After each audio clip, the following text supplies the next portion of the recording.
ازيكم حبايبي؟ عاملين ايه؟ يا رب تكونوا بخير. ما تيجوا كده نعمل مع بعض احلى كيكة وسهلة وبسيطة جدا وما فيهاش اي حاجة.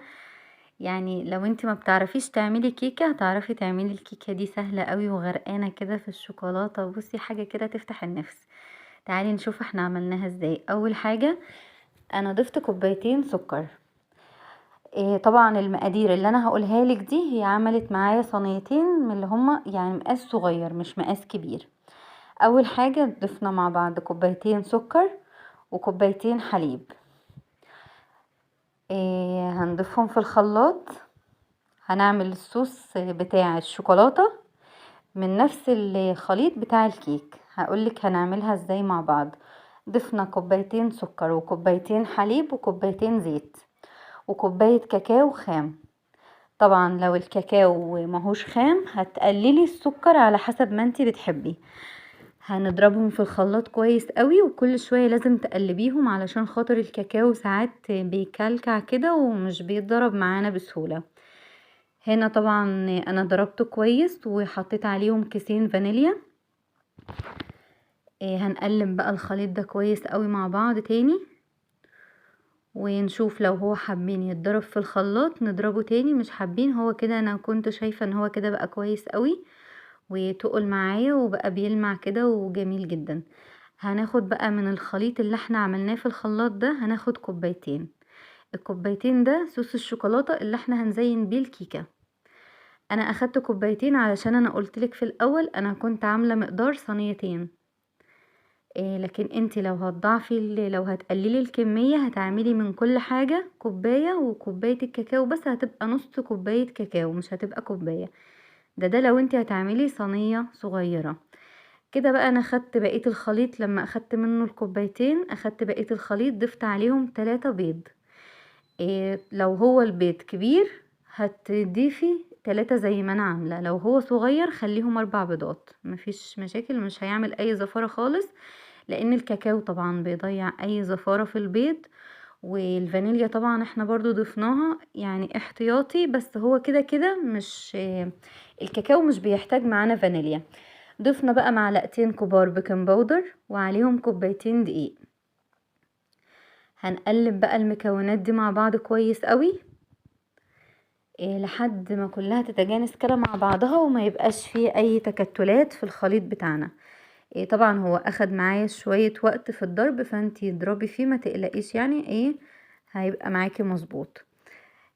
طبعا كل دقيق بيختلف عن النوع الدقيق التاني. لو انتي حسيتي ان هو قوامه تقيل شوية ممكن تخففيه بشوية حليب، بس انا القوام اللي هوريهولك ده انا شايفة ان هو كويس قوي ومناسب قوي يعني القوام الكيك بتاعنا. هنقلب فيهم كويس. هنا طبعا انا كنت بوريكي القوام بتاعه بقى عامل ازاي ومفهوش اي تكتلات خالص. هو كده بقى جاهز معايا ان هو يدخل الفرن. هنجيب بقى الصينيه البايركس بتاعتنا ونغلفها كويس بالزيت. لازم تدهنيها كويس، ما تنسيش الخطوه دي علشان خاطر الكيكه ما تلزقش منك. وقبلها بتكوني طبعا مسخنه الفرن، يعني انتي اول ما بتبتدي تشتغلي في الكيكه بتكوني مولعه الفرن من قبلها على درجه حراره عاليه.